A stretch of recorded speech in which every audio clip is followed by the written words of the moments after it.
সঙ্গে সঙ্গে একটা घोषणा ई बार लेबर कमिश्नर के तरफ से ইনকোয়ারি হৈ কেকৰ মেম্বাৰ লাগে অভাৱ অভিযোগ আপোনালোকে দাখিল কৰিছে সেইখিনি আমি যিমান পাৰোঁ আমি এইখিনি বাগানৰ ভিতৰতে আমি এইখিনি সলভ কৰিবলৈ আমি চেষ্টা কৰিম আমাৰ ফালৰ পৰা আপোনালোকক এই বাগানখন শ্ৰমিকৰ কাৰণে চলি আছে গতিকে শ্ৰমিকক যিটো প্ৰাপ্য আমি দিবলৈ সদায় চেষ্টা কৰোঁ আৰু শ্ৰমিকৰ উন্নতিৰ কাৰণে আমি সদায় চেষ্টা কৰোঁ কিন্তু আপোনালোকে জানে এতিয়া বাগানৰ অৱস্থা খুবেই বেয়া আমাৰ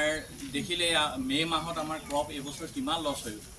আৰু আপোনালোকক এটা কথা মই কৈ থওঁ যে আমাৰ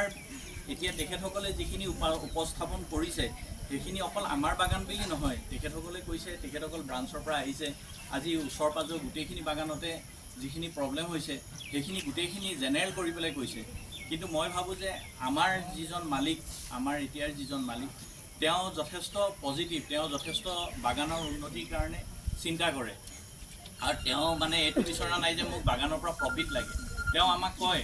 আমাৰ বাগানৰ পৰা আমাক প্ৰফিট নালাগে আমি যিটো আমি ইনকাম কৰিম আমি 5 বছৰ বাগানতে কটাম আপোনালোকে দেখিছে বাগানৰ উন্নতিৰ কাৰণে তেওঁলোকে যথেষ্ট চেষ্টা কৰিছে আমি নতুন নতুন পুলি লগাইছোঁ ইনফিলিং কৰিছোঁ এইবিলাক কাম কৰিছোঁ কেলে বাগানৰ উন্নতিৰ কাৰণে আৰু বাগানৰ যেতিয়া উন্নতি হ'ব তেতিয়া আমাৰ মানুহখিনিয়ে বহুতখিনি সমস্যা আধা তাতেই শেষ হৈ যাব যেনেকৈ ঘৰৰ সমস্যা আজি ৰাস্তা পদূলিৰ সমস্যা এই যিটো আপোনালোকে ক্ৰেছৰ কথা কৈছে এইবিলাকৰ সমস্যা এইবোৰ অট'মেটিক ঠিক হৈ যাব মইনাজুলি ডিভিজন দুলাপাদুং চাহ বাগিচাত আজি আমি এটা ঘেৰাও কাৰ্যসূচী আমি কৰিলোঁ বিশেষকৈ চাহ শ্ৰমিকসকলৰ বিভিন্ন সমস্যা সমাধান কৰিবৰ কাৰণে এই দাবী উত্থাপন কৰা হ'ল আৰু বিশেষকৈ এতিয়া কেঁচা ঘৰবিলাক তেওঁলোকে যোৱা 3টা বছৰ তেওঁলোকে কোনো মেৰামতি কৰা নাই আৰু মেৰামতি নকৰাৰ কাৰণে সাংঘাতিকভাৱে অসুবিধা এটা সৃষ্টি হৈছে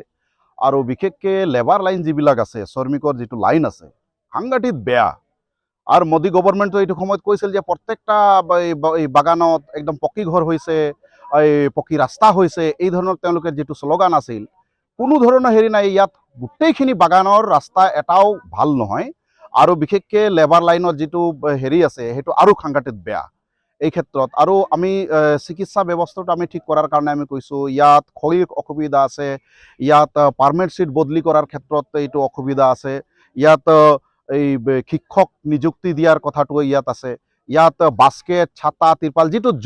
একদম অতি প্ৰয়োজনীয় শ্ৰমিকৰ যিটো প্ৰয়োজনীয় আছে এই দাবীবিলাক লৈখিনি আজি ঘেৰাও কৰা হ'ল যদি তেওঁলোকে এই ক্ষেত্ৰত এই সৰু সৰু কথাবিলাক যদি কামবিলাক যদি নকৰে স্বাভাৱিকতে আজি আমি ৱাৰ্ণিং লেটাৰ আমি এখন দিছোঁ যে আমি যদি নহয় তেতিয়াহ'লে উইদিন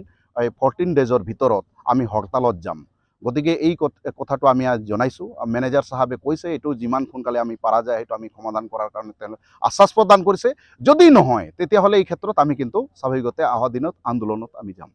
স্বাভাৱিকতে সেইটোকেতো কৈছোঁ মোদী গভৰ্ণমেণ্ট কৈছে বিজেপি চৰকাৰে কৈছে ইয়াত বিভিন্ন ধৰণৰ MLA MP আমাৰ অসমৰ মুখ্যমন্ত্ৰী হিমন্ত বিশ্ব শৰ্মাই বাৰে বাৰে টেটুফালি কৈ আছে যে বাগানৰ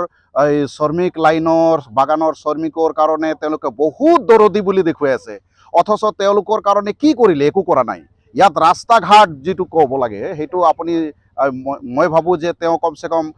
নাহিব পাৰিলেও কমচে কম তেওঁলোকৰ বিজেপি ৱাৰ্কাৰক কমচে কম ইয়াত সোধক যে মইনাজুলি বাগিচাৰ ৰাস্তা ঘাট কেনেকুৱা আছে এতিয়া কি পৰ্যায়ত আছে সেইটো কমচে কম তেওঁলোকে জানক আৰু পঞ্চায়তৰ ক্ষেত্ৰত কোনো ধৰণৰ ভূমিকা নাই গভৰ্ণমেণ্টৰ কোনো ভূমিকা নাই ৰাস্তা নিৰ্মাণৰ